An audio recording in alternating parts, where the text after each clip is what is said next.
Intro. Hey, Odyssey fans, this is Bob, and I'm with the Wonderful World of Odyssey podcast. Hi, I'm Jesse. No, wait, I'm Stephanie. No. She actually named her cat Boswell.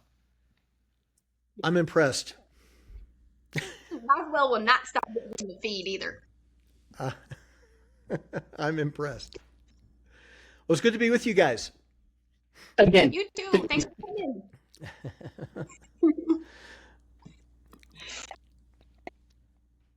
So should we not ask the same questions or ask the same questions?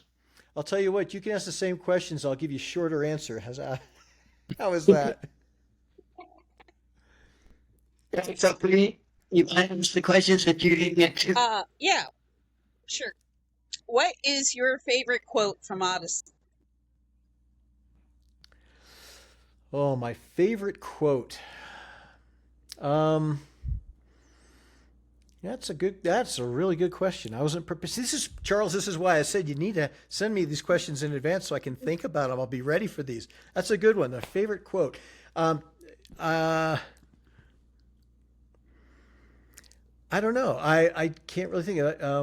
Sometimes sometimes my tongue moves before my brain wakes up. Is that one of the ones that Wooten? I like that one. I often find myself making excuses with that. How did you start with Adventures in Odyssey? Okay, we're going to go way back.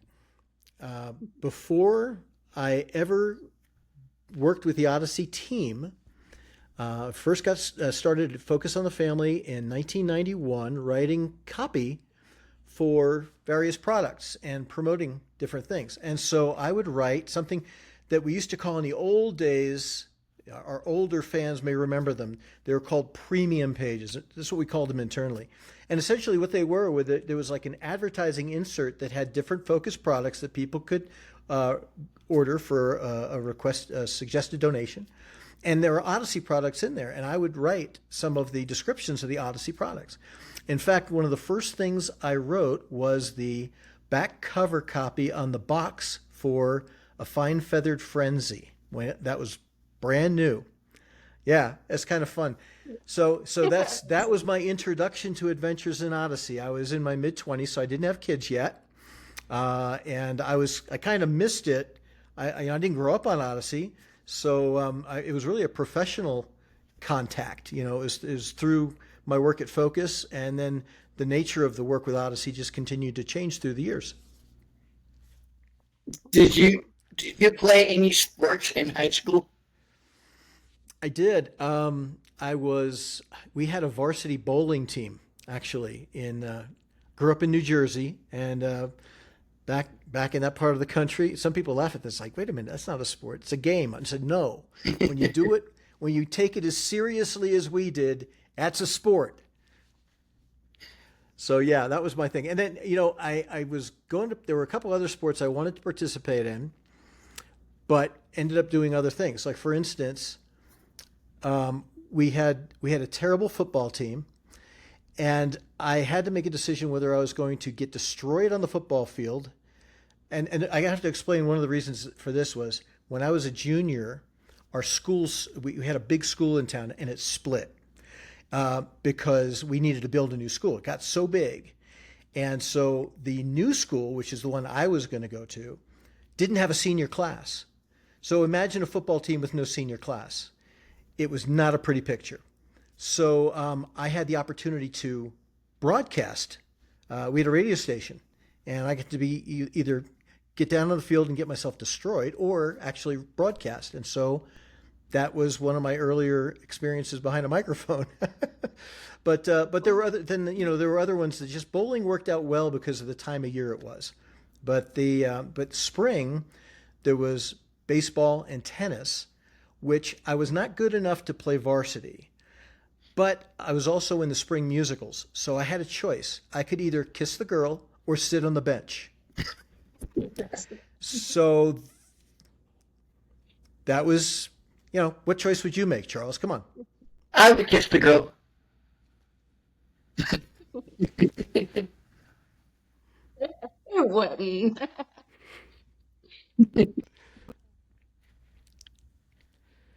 Stephanie, you're next. Okay, so we want to hear all about like your one grand party experience. Like, what was that like? Oh, Had you been to any live shows before, or was this your yeah. first one, or how did it go? Like, Yeah, what did you think? it was great. And I had an opportunity to be at the 20th at Focus on the Family. That was a lot of fun.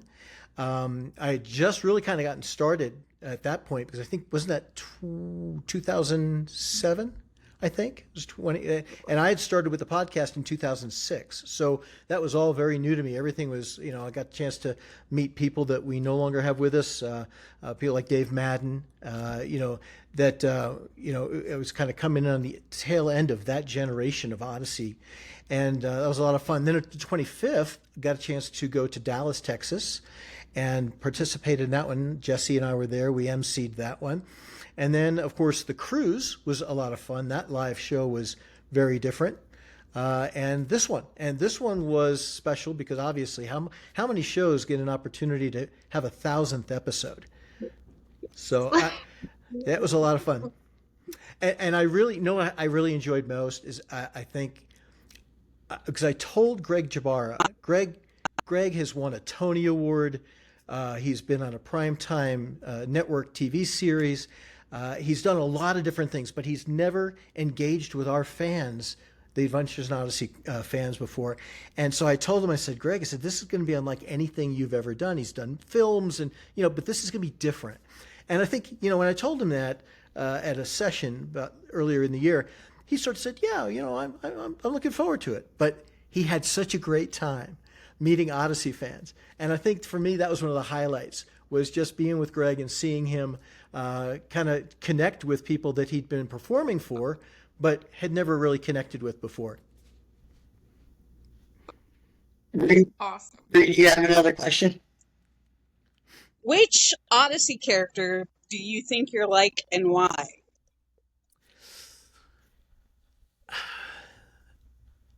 Probably I identify most with Jason. I can't really say why. Just the way he looks at the world, I think it has a lot to do with it. I'm not the kind of egghead that Eugene is. I mean, I'm not that smart. But yeah, I think probably Jason. I tell you what, I'd like to do some of the things that Jason has gotten a chance to do. That was a lot of fun. Just, talking to Townsend and just the idea of sort of the secret agent, just man of action kind of thing. So I think I like Jason. Do you think you could get Townsend Coleman to come on the podcast? I don't know. I'm sure he'd love to talk with you. That wasn't a great question. That was my question. Oh, okay. We've got some great folks on our cast, and I'm sure if you were to approach them, they would, if they could do it, that they probably would. You do, and I'm raising my kids on Adventures in Odyssey. I grew up on it, and I'm raising them on it. How old are your kids, Brienne? What? How old are your children? My children are 12 and 13. Oh, okay. So they've been listening for a few years, or are you just kind of getting them started? They've been at this listening to stage? it since I got pregnant. Oh, okay. And I actually got Good. when I started dating my husband, I got my husband into Odyssey. That's great. That's a great thing to have in common. So I have another question here. How was your first recording session with Jesse? How did that go? It went fine. I'll back it up a little bit. I'll tell you about my audition because they contacted me. People say, how did you get to do the podcast? And it's not something I was pursuing at all. They said, hey, we've got the editor of Clubhouse Magazine. He is going to be the host of the podcast. We need somebody that would, kind of come alongside and be his co-host. So would you come down and read? Because I had done a couple small parts for them at that point. Just been in the studio long enough. You see, the thing, being cheap and available is really all it takes to be able to be on Adventures in Odyssey. So if you're in the hallways and it doesn't cost them anything, yeah, they just kind of bring you in. And so the same goes for the podcast. I was available and it wasn't going to cost them anything. So that was one of the advantages. But anyway, what they did was they brought me in and they had me just go through a script with Nate Jones. Now, if you know Nate, he's one of our sound designers. He actually has a really good sense of humor. And so the two of us, when they were getting the sound check ready, we started horsing around and we started reading the script like surfer dudes. So I was kind of like doing Crush from Finding Nemo, right? And the two of us were going back and forth reading it like that. And I think that that may have actually helped get me the gig because they realized I didn't take myself too seriously. So that was what they thought would work well with Jesse. And we're approaching 500 podcasts, so I think it's worked out pretty good. Awesome. Stephanie, do you have any more fan questions? I do. One of the fans wants to know, why has Whit not been in as many episodes lately, and will we bring him back like a lot more, please and thank you? And I think it's because of like maybe health issues and stuff. I'm not sure, but what's your take on that? Yeah, not really. I mean, Andre has been very, very forthcoming about some of the challenges that he's had. He is cancer-free, which is great, but that really has not been the issue. It's just a matter of having a lot of characters to try to take care of. And so when we're doing shows about Maury and Suzu and Whit is part of that, we definitely want to have Whit be engaged with it. But there are also a lot of shows that we really don't need to have Whit be there for, either because, if it's a Perkins show and we've got the adults, there are other adults in the room, or a Calhoun show, or we've got Pastor Knox doing something. We don't necessarily have to have Whit engaged with all of those stories. So it's really a matter of what does the story dictate. And we love working with Andre, and we want to get him in as much as we can. And I think he's going to be part of the session that we're doing next month when we go out to California in January.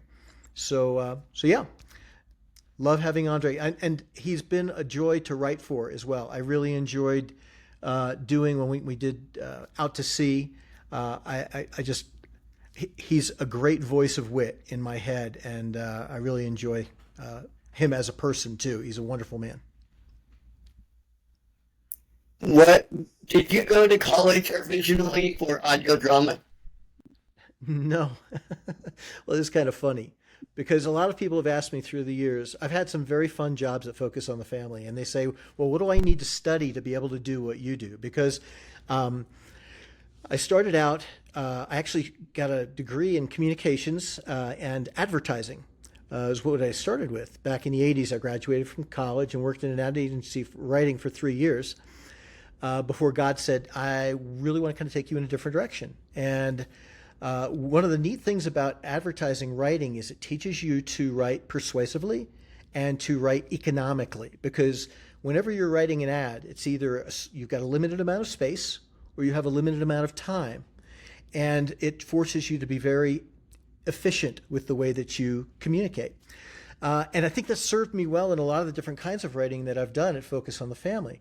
When I started writing in their marketing area, as I mentioned, doing some of the Adventures in Odyssey promotional stuff.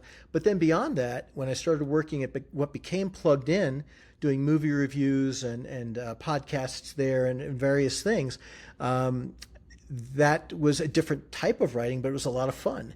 I didn't study to be a movie reviewer.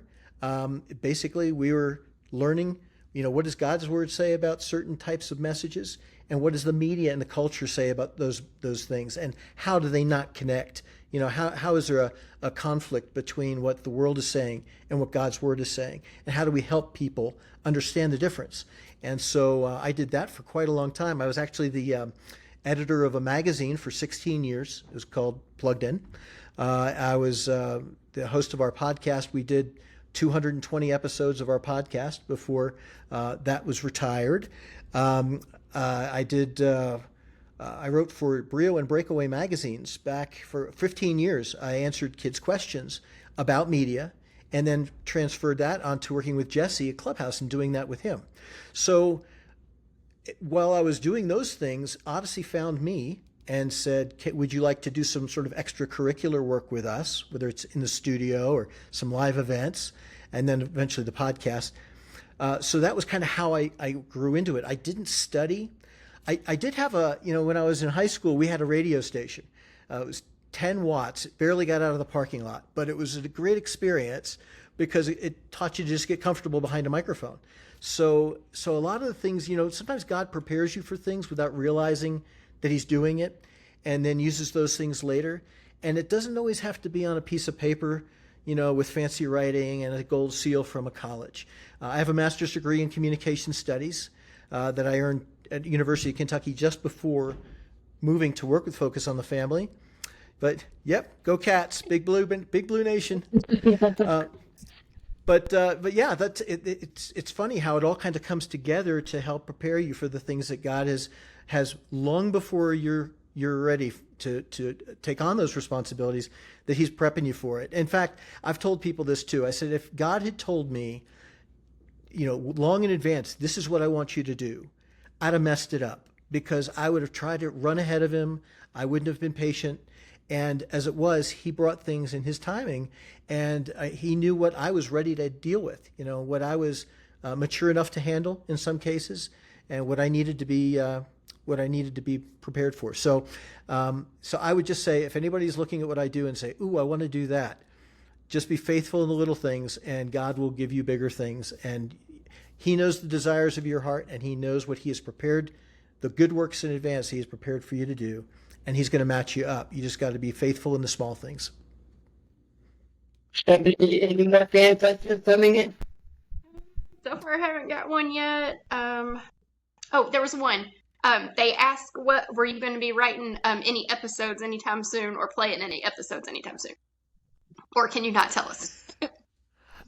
I can tell you a little bit. Okay. I can tell you a little bit.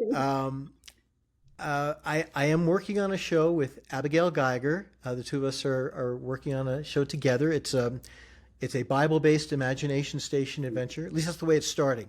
We haven't even submitted our outline yet, but it's a Cooper show. Mm-hmm. And if it goes the way that I intend it to, Cooper will be visiting the Old Testament. Oh boy. And he has some things he needs to learn. And I'm going to leave it at that. I don't want to spoil it because, for one thing, these things take so long between the writing, recording, all the post-production. Even if we record it in April, they may not hear it for a year and a half. So I can tell you we're working on that, but that's about as far as I'll go. While working on Audio Theater Central, were you also helping with an annual podcast? Well, no, you say Audio Theater Central? Yeah. I don't know that I've really done much with Audio Theater Central. You mean, give me something specific, maybe that. Like introducing the episodes. Oh! You mean for the club and for just the audio department in general? Yeah. Okay. Let's see. Well, the podcast really, other than a few roles, a few small parts that I did, the podcast really was the first thing, because that goes back to 2006. And I think a lot of things have kind of been born out of that. But yeah, that's been a lot of fun. Jesse is great to work with. And I love the fact that Nathan Hubler makes us sound really good, because he's the producer. He sets up the interviews. He gives us, a pretty good sense of what we're going to be asking, what we'll be talking about. I mean, obviously, Jesse and I go over the questions to make sure that they make sense to us, and we'll add some things. And certainly we do a lot of follow-up questions. But as you know, when you're doing a podcast, it takes a team. It really does. And I love the fact that we go down to the studio. He has the script ready, and we kind of go from there. And then he gives us the freedom to improvise and just be ourselves and make suggestions and have some fun. So, yeah, it's a lot of fun. Can you give us a hint on what the TRQ loop will be? What the TRQ is going to be for the next podcast? I don't even remember. We try to do one for each show where we're talking with one of the creative people. So whether it's an actor or somebody on our team, you'll find sometimes we don't do a TRQ with people that we really don't have much of a relationship with, but that we're just kind of, we're meeting for the first time. Sometimes we don't, just because we think we don't want to throw them curveballs. Sometimes we want to make sure that they're completely comfortable, and they might not be ready to find out, to be asked what their favorite way of eating potatoes is. So we just try to decide, in what environment is it best to do that, and then get as many of them in as we can. Stephanie, you should totally send that in. Yeah. So let me ask you this, because I was thinking about suggesting this to Nathan Hubler. You can tell me whether this is a good idea. I thought maybe it would be fun to take some TRQs and ask them of me and Jesse. Just do a whole podcast of just doing TRQs with me and Jesse. That's fun. You think that would work? Yes. Okay. That would be awesome. I'll mention that to Nathan. So if it happens, you help to make it happen. Oh, that'd be cool.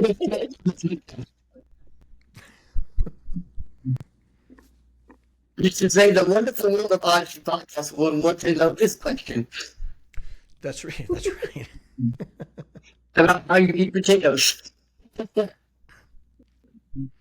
Stephanie, just totally send that in. Yeah, I will.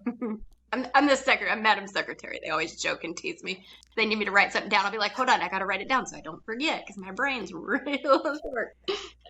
Everybody needs one of those. Yes. Very important job. You should mention that you were on the Wonderful World of Odyssey podcast on the AIO podcast. I was? Yeah. Oh, you mean mention this when we get, we'll have to talk to Nathan. Like I said, he is the head honcho there. He's like, I don't think Nathan knows. All right. Like Nathan always say, never say never. Right. You never know. You never know. So, another tune in.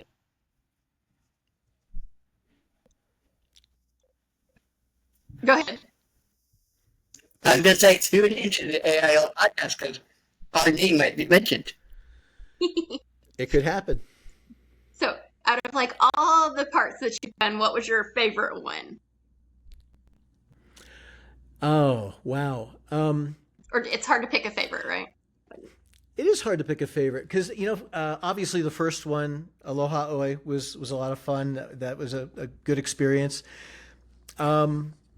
Recently, I got a chance to do a show that I'm trying to remember whether or not, I guess it has aired. We've heard the Smouse Show. You've heard the Smouse Show? Mm-hmm. Right? Okay.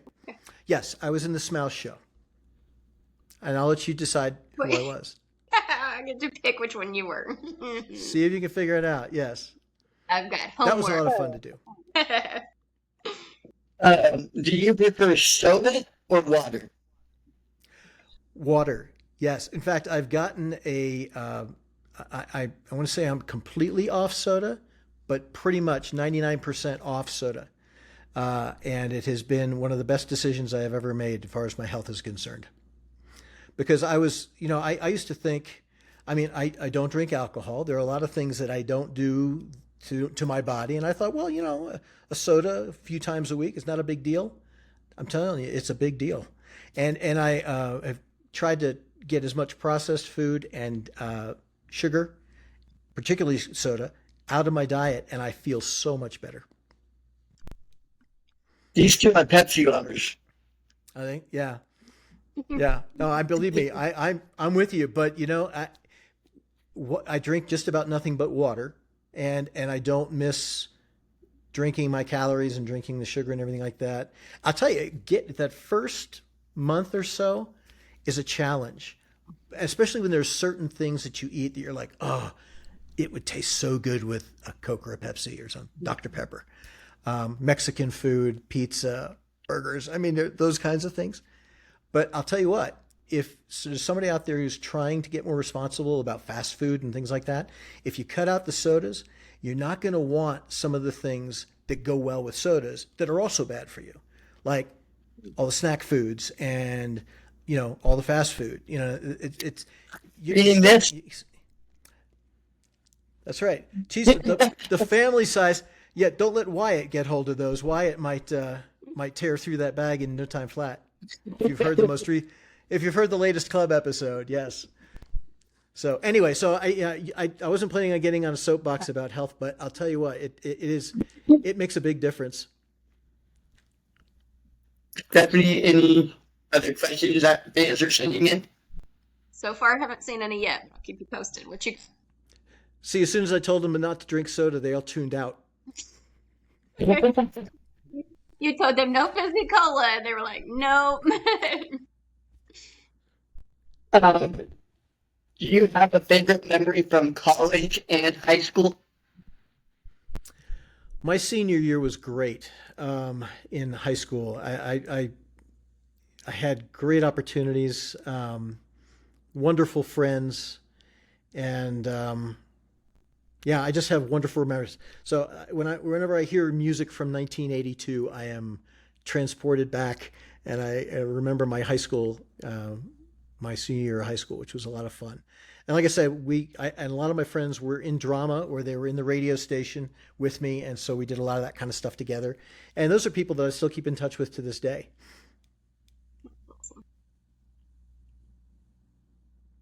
What is your favorite Bible verse? It's funny. Somebody asked me this the other day. They said, "Do you have a favorite Bible verse?" Because they were doing some kind of a thing for a party, and everybody was going to be asked their favorite something. And I said, "Can you pick something else? Because I can't choose one. I can't really choose one favorite Bible verse." Philippians 4:8 is a good one. Obviously, John 3:16. How can you go wrong with John 3:16? But I really, there are so many scriptures that I think people have asked me, and I do have what I call a life verse. I mean, people talk about a life verse, and that is Proverbs 3, 5 and 6. Trust in the Lord with all your heart, lean not on your own understanding, but in all your ways acknowledge Him, and He will direct your paths. And I think based on what I've already shared with you guys about the path that God has had me on, that has been so true. I've seen that borne out, that you just one step at a time. The Bible says that His word is a lamp unto our feet. And my personality is, I want it to be a spotlight under my road. I want to know what's coming. I really I like to plan. I've already planned club content like into next fall. Okay. I like to have plans. And so when God says just enough, the manna idea, just enough, sometimes that really, let's say, it stresses me out. I've learned to live in that, but I know when I was younger, that was something I had to overcome, because I like to have control, and I like to know where I'm going and be able to, plan ahead. So you took a lot of podcast episodes. Which one is your, say, emotional one that made you get upset? Oh, this sort of gets me choked up? Yeah. I'm sure there is one. I can't think of one off the top of my head. I honestly, I don't remember. I think, you know what? I think that the tribute to Will was a little tough. That was a little hard, because I'd done tributes before, but I hadn't known the actors quite as well as I had gotten a chance to know Will. So I think that was a hard one. And knowing, like, and being able to talk to Katie and others who were even closer to Will, much closer to Will than I was, and to just sort of feel, when you're interviewing somebody, part of it is just to try to get behind their eyes and to understand where they're coming from. And when you do that with somebody who has gone through what Katie and some of the producers who'd worked with Will from the very beginning, how they were feeling and losing him really over a relatively short period of time. We didn't have a lot of time to prepare ourselves for that. We really thought that Will was going to rebound. We didn't know that we were going to lose him. We just thought it was going to be a tough stretch and that he was going to come out of it. And then when we found out how serious it was, we really didn't have a lot of time to get ourselves steeled up for that. So I think that was probably the hardest one. Any more fan questions coming in?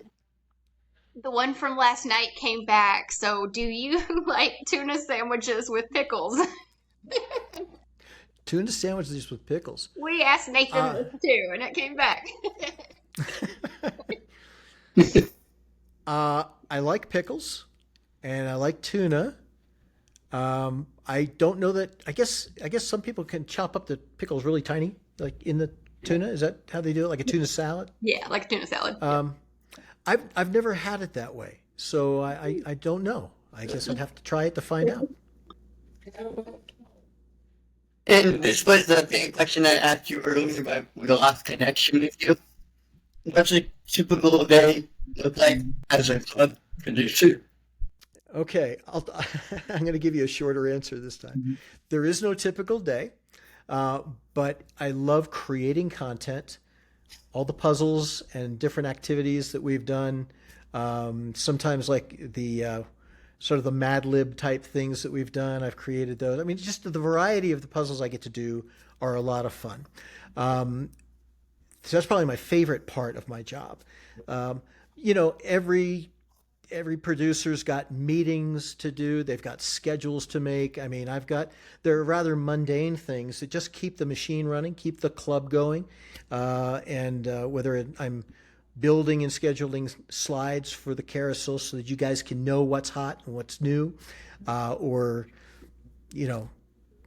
trying to figure out, I'll be talking to our book publishing team and saying, hey, what books do we have coming out? What can we preview? When's the next Imagination Station book ready? All those kinds of things. That's a lot of what I do, is the scheduling and the interacting with other departments. But yeah, just working in the technical side of it. I do more of that now than I used to, because as you know, over the last couple of years, the site has gotten much more complicated, a lot more, cross-connecting of content and those kinds of things than we did for, say, the first 9 seasons or so, 8 or 9 seasons. So there's a lot of that. And like any job, there are going to be things that you have to do, and there are going to be things that you love to do. And so there's a good mixture of that. Ooh. I've got another one if you got a second. Sure. Oh, it just popped into my head really quick. So I was going to say, this is not a fan question, but I'm like, wait a minute, this is a fan question because I've been a fan for a long time. Stephanie, I want to know what you're thinking too. That's right. Got to get behind your eyes. There's not much back there now. I was wondering if you worked on the original website and the CD that came out, the original interactive game, and then the ones that came after that. Oh, no, actually, I had nothing to do with those. Okay, I didn't know who. Nothing to do with those. Who do I interview for that? That's a good question. Look that up. If you talked with Nathan, you might have been talking to the guy or a guy who knows the guy. I see. I should have asked him that last night. I didn't even think about it. Now, but listen, you got to come back. I got more questions. You're not in your cubicle, so you can't say, hi, Nathan. That's right. Although I got to tell you, I was on the other side of the wall last night when you were talking to him. So I heard, I didn't hear you. I just heard him. So I heard probably about the first 20 minutes or so of the conversation. It sounded like you were having a great time. I'm looking forward to actually hearing it. We had a blast. Oh, you said you weren't there. Well, I wasn't at the end, but that must have been after I had gone home. But, yep. We talked to him a long time. Yeah, we talked to him for a very long time. Till midnight. I don't know that even Nathan can go until midnight, and he has a lot of knowledge. But yeah. Me and Bree are 3 hours behind you guys. So, like, when it's late for you all, it's late for us. So, Bree, you're in Pennsylvania. Stephanie, where are you in? What state are you in? Kentucky. Oh, you're in I'm in Kentucky. Kentucky. Good I for am. you. The Yeah. cats, not bugs. Yeah, Beat up. please. Get beat up and I, put down. I may be wearing red, but my heart bleeds blue, okay? Funny because I used to work at Kentucky Corner, which was like a t-shirt shop for U of L and UK stuff. And I don't keep up with basketball, and I never have my entire life. So everybody'd be like, "What team are you for?" And I'm like, I don't care. I also Well, I have to reading that again we lost connection. What is your favorite cereal? well, my favorite cereal is Frosted Mini Wheats. And I've got to watch the sugar, as I told you. I've kind of watched the sugar now. But when I splurge, that's what I would like to have. So what cereal do And you I was eat? gonna go ahead. Really, I don't eat much cereal at all because I found out it's not nearly as good for you as the label tells you. See, you're going to get turned off of all kinds of foods if you talk to me long enough. Right? Like you don't want to have to Google what's in the ingredients. If you have to Yeah. Google what's in the ingredients, you know it's not good for you. But even something like Cheerios, which I've eaten all my life, and I always thought, well, that's great. Look at all the pictures of hearts and things on the box. Not as good for you as you think. You really got to get under the skin of all that stuff. So since we got disconnected earlier, I'm going to ask you again about the Hawaii episode where the Barclays and the Rathbones go to Yeah. Hawaii together. So tell me, give me a hint again about who you played on that episode. Okay, all right. When people ask me, fans say, "Oh, who are you in Aloha Oi?" We got to go to part 3 and hear "Ahoy on the minnow." That usually gives it away, and I did have the privilege of playing a character with a name in my first attempt. Is it Donnie Yellow? No. Commander Schulman of the cutter ship USS Ben Franklin. He's very official like kind of a character. He's very official. Yeah. He's the one that So rescued them from the boat. right when the Barclays and the Rathbones are sinking and they pray, Yes. God sent me and my team to pick them up. You did ask me, and I kind of gave you a cryptic answer because I told you one of my favorite parts that I've done recently was in the Smouse Show. But I think, and I didn't tell you who it was, but there was another character that I did in a club show called, was it All for the Guest? It was the one where Wooten and Penny host both Bradford and her parents on the same weekend, and they're trying to find things to do. And they end up going bowling at this really fancy schmancy place. I'm the bowling butler. I think my name is Reginald. I was the bowling No. butler. That was probably one of the more fun parts I got a chance to play because I got to do some fun things with my voice and try to it's always fun when my family hears an episode and I'm in it and they're listening for me but they can't tell. Like my wife did that. My wife did that when we were. It was I think it was it Waylaid in the Windy City. It was one of the Novacom stories I think where Whit shows up in Chicago and they go to Dent's apartment and Oh yeah. yeah and they talk to the neighbor who lets them in. I was the Yeah. neighbor, and Oh. yeah, a real thick accent, but we were listening. My wife and I were listening to it in the car, and she got through that scene, and she said, "I said, so what do you think?" And she said, "Who were you? I didn't hear you." And I thought, "All right, that was good. That was very satisfying." So now, She Mission didn't know who it accomplished. now when we She visit the couldn't mother tell. we gotta, Um, Dent's neighbor, yeah. He doesn't have a name, but I was Dent's neighbor. you know what? I don't. Was it? I don't remember. I don't. can't remember the names. I don't can't. remember the names of the episodes. You know what? If you talk to Nathan, he spoils it for everybody because he knows not only all the episode names, he knows the numbers that go with them. He's a great fun party trick. If you have him and you just start rattling him off, he'll tell you the number and he'll tell you the title. He's a savant that way, you need people like that. Evan David's like that too. Yeah, the two of them are. If I need to know something, I don't need to go to AIO Wiki. I just go straight to those guys. That's awesome. Um, I have another. go ahead. Go ahead. I was just gonna say. So playing cards. Do you have anything to do with those? No, I don't. Although I think it's a fun idea. I've thought Okay. that for a long time, but somebody else finally got to a point where they could make it happen. So that's good. I didn't know if you were gonna like talk about them on the club or do like any specific like. Now, you say playing cards or collectible Oh, cards? well, like the collectible Odyssey cards. Okay, so see, now that's two different things because I I'm sorry. didn't know we were doing playing cards. I always thought it'd be fun to Sorry. have like an Odyssey deck of playing cards with the characters. Yeah, we You can know, play Go. yeah, you can play any game you enjoy. But we Go haven't done that. Maine. But no, the trading cards, that's totally Evan, and it was a huge hit at one grand party, and Yes. and originally that was as far as it was supposed to go. We were just going to have them at the event, and that was it. But so many people wanted them that we've actually made them. Oh, there you go. All right. We made them available a little wider now, so yeah, more people can enjoy them, which is fun. Awesome. I had a question I was going to ask you, but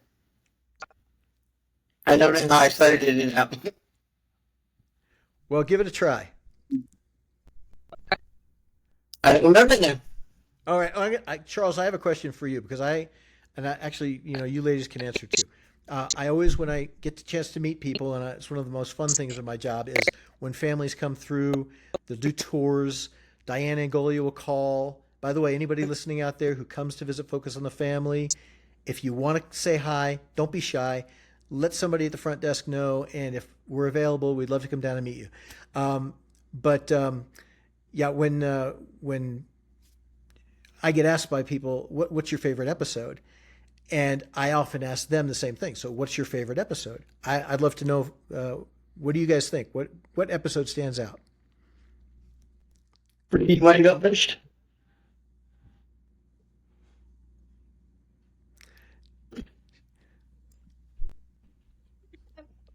I have to Okay. think. So All right, Stephanie, you go somebody first. else.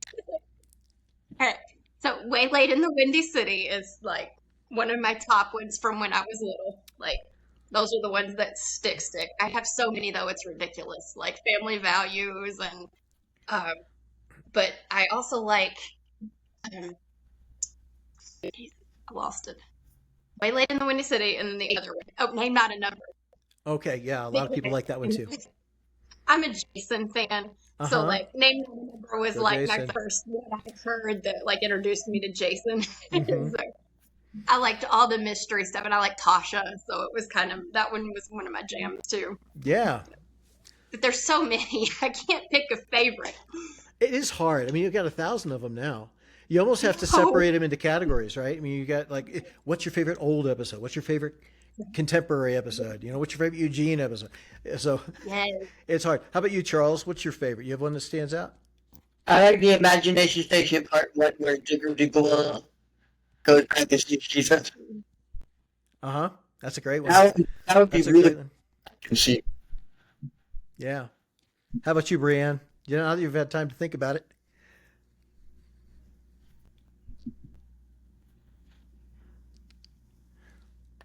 I think, at least 13 years ago when I had my son, I was pregnant with twins, miscarried. My Mhm. son's twin didn't know I was pregnant with twins until I miscarried. So, Yeah. Forever Amen, in where you go through the Lord's Prayer, that one for me really stuck with me and helped me in a sense. And I would have to say the I like Tom Riley. Like he was my childhood crush. When I was little, I liked his twang and stuff, and I love how Yeah. his relationship with Eugene. He gets annoyed, but he does care. And so for me, I have to Yeah. say the ones with Tom Riley. I never got to meet And his Walker friendship with Edmiston, Wit and is just he passed amazing. away before I don't think we throughout ever the interviewed him on the episodes. podcast. I could be wrong, but I think he passed away first. We did talk with a couple other we talked with Earl Bowen and we talked with Dave Madden and some others, but that's the one of the people that I always regretted that I had not gotten a chance to meet before he left us. Was Walker, because I've heard so many great things about him, and of course I love Tom Riley too.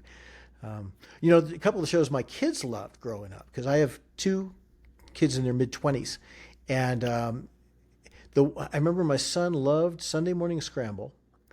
In fact, we had the tapes when he was growing up, and so he would always have I don't know what was on the other side of the tape. Maybe you could tell me. I know Nathan could tell me, but the whatever was on the other side, I always got rewound so he could listen to Sunday Morning Scramble over and over and over again.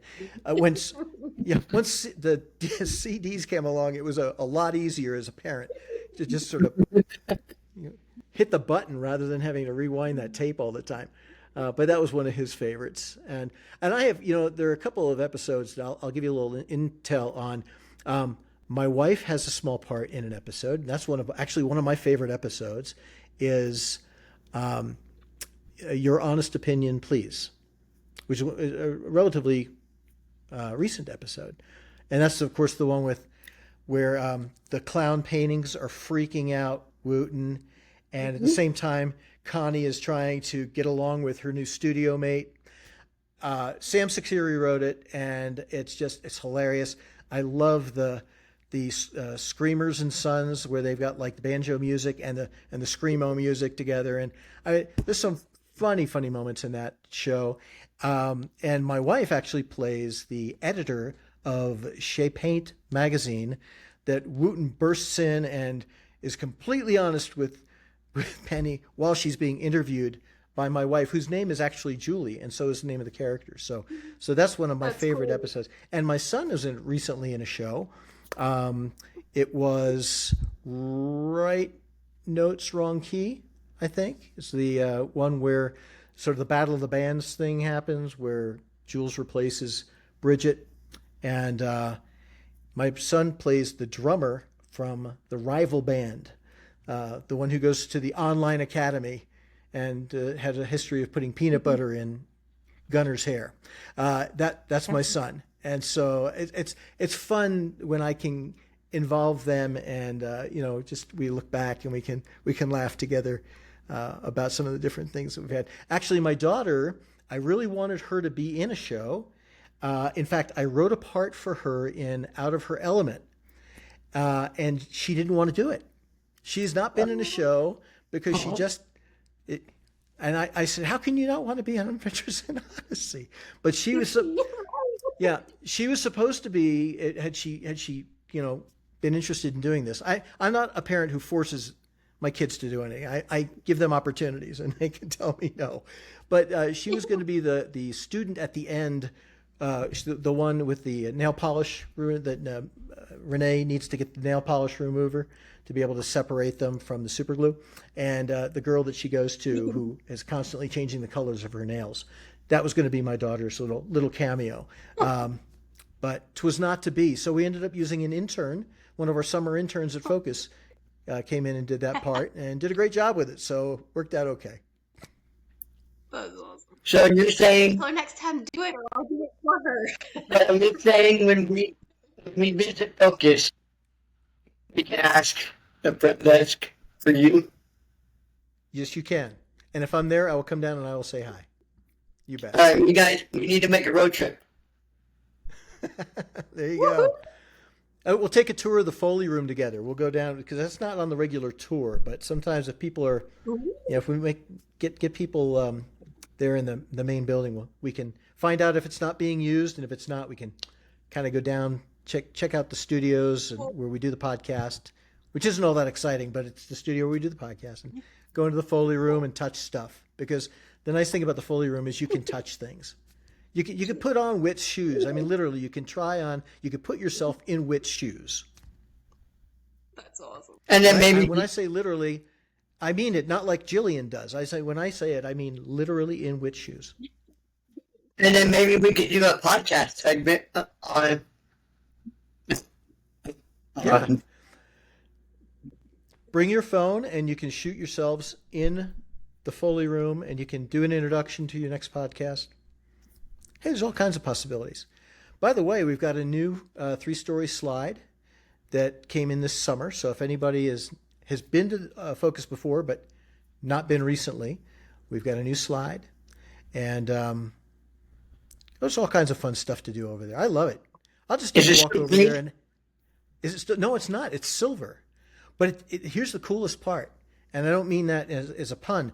It doesn't get hot, and it doesn't get too cold. Somehow or another, it's insulated. You'd think that a metal slide would, if the sun was beating on it, would be really hot, or if it was really cold outside, would be uncomfortably cold.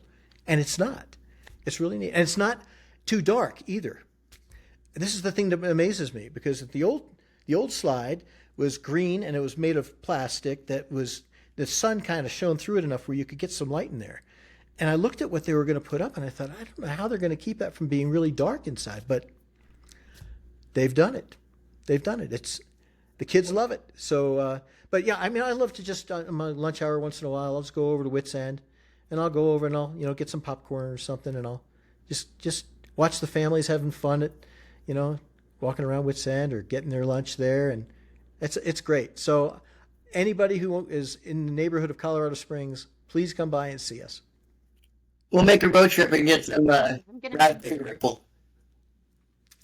I'm more of a Wad Fam guy myself, but the raspberry ripple is good too. Do you know the For secret? my 40th birthday. Do you know the secret? Parties, and we're gonna go for my 40th birthday. Do you know the I'm secret sorry, behind raspberry ripple? But the secret, is it the curl? I don't know. I'm just asking because it's a family recipe. Oh. Well, I've seen them make it. I don't know how secret it is. If you look really carefully while you're waiting for them to get done, you could probably figure it out. Have you served ice cream? I'm sorry? Have you served ice cream to fans? I have. Yeah, I have. And you know who's done it probably more than anybody is Katie. And I think anytime she visits Focus, she goes down there and she actually gets behind the counter and serves it up to fans too. Yeah. But I think we've got a recipe for a Wad Fam chalk sod. I'm thinking it's in season 1. It's one of the extras in season 1 of the club. But we've got that recipe out there. So if anybody wants to know how it's done, and it works, it's a good one. So are there any other podcasts that you have been on recently, or? You mean fan podcasts? Yeah. Not recently, no. It's been a long time. I mean, we used to do the unofficial podcast years ago, but they're not doing that one anymore. But it's always fun. It's always fun to talk with fans. That's one of my great joys, and I loved it when we welcomed 6,000 of them back in August to come and celebrate our 1,000th episode with us. It was a rush. So were you guys there? I wasn't. Oh, Stephanie, you were there? But no, you didn't say hi to me, did you? I don't know if I got to say hi to you. Well, It was packed. I spent a lot of time in the Welcome Center on Friday because I was hosting Gary Locke's art presentation. And so there wasn't a lot of time for me to get back and forth between buildings. But so I didn't get to, I would love to have hung out a little bit more in the club lounge and some of the other places. But one of that morning actually is interesting. My wife was volunteering and I was going to escort her over to the Welcome Center. And we got out just as the doors were opening and lines formed. You know, when they see somebody, I think what happened was nobody would have given up their place in line for me, but they probably said, "Hey, hold my place. There's Bob. I want to go say hi." And so I while they were all waiting to get in, this other little line formed, and then I had a lot of people to say hi to, which I loved. It was wonderful. But it took me an hour and 20 minutes to get from the front door of the main building over to the Welcome Center. And I knew better than to think, with the small windows that I had later in the day, that I could get back and forth quickly. So I just stayed over there. That was about it. Yeah. But it was a joy. I loved seeing everybody. And did you go to the early or the late show on Saturday? I went to the early Okay, show. so you didn't get the privilege of seeing the lights go out. Okay, Lights go out. No. Yes. Put out. We lost power just as the show was ending. Chris was partway through her closing little rap, and all of a sudden the lights went out. And of course, there's a place in the show, and you guys are going to get a chance to see this because in late January we're going to put the video of the live show in the club, so you'll get a chance to see the whole thing. But there's a place in the show where it's scripted, where we're supposed to have like a blackout, and then the lights come back on and everything proceeds. So because that had happened once already, the people in the second show thought it was all part of the show. Until we had to start working without microphones and projecting in that room. Poor Chris, but she did a wonderful job of letting everybody know what was going on. Yeah. For me, the bummer was, we did the Q&A at the end of the first show with the actors, which was a lot of fun. And because we couldn't do it in the second show, and we had new questions, I mean, it was just we weren't going to just retread the first one. We were going to do some new stuff. We didn't get a chance to do that, and of course, that was like that for me. That was kind of like my part with the actors on stage was that end part, and I was kind of bumming that we didn't get a chance to do it. But yeah, so we've got. I'm sure that if you didn't, and I say this to you folks, I also say it to anybody else out there watching who got there and thought, oh, there's so much to see, there's so much to do. I couldn't really see it all. We're trying to break things down so that there are different workshops, different those breakout sessions that we will make available as videos once we have them, and try and make get you to see the things you couldn't do because you couldn't be in two places at once. Yeah. Thank you. Can we get an early release? Thank you. An early release. Well, you know how it is at the club. Club members get everything first. Yep. Just send us an email to everyone else. So you have anything else before we wrap this up? Just don't forget to mention us on the main podcast. The main podcast. I'm not sure when it's going to happen, but I'll do the best I can. And maybe after your intro. Right before it starts. Or maybe after your intro. Thank you. I Thank you for spending your It's time been with a us. pleasure. I always enjoy chatting about this show. It is a great passion and love of mine, and I hope it goes on for a very long time. The one thing that we all of us working on the show say consistently is, I hope the show is around a lot longer than we are, and that it's just, but just because we want it to continue. There's Keep going. the beautiful thing about it is that that change is healthy. Change is good. Sometimes we don't like to see it. We hate to see characters, leaving us, but it allows us to meet new people. It's just like life, right? I mean, it's a series of hellos and goodbyes, and the creative energy that God has put into place now is different than it was 20 years ago, and hopefully 20 years from now, He's got people who are just going to bed listening to Odyssey, 8-year-old kids who are going to be sound designers and writers and who are going to keep the legacy going. So that's what excites us most about it, is that we're working on something that's going to be bigger than us. It already is, and we hope that it will continue. So thank you guys for continuing to get the word out and for just making it fun to be Odyssey fans. You want to do the outro? Oh, really? Well, I could do Jesse's because he's got the great line. Okay. With God in your life, every day's an adventure. That fits.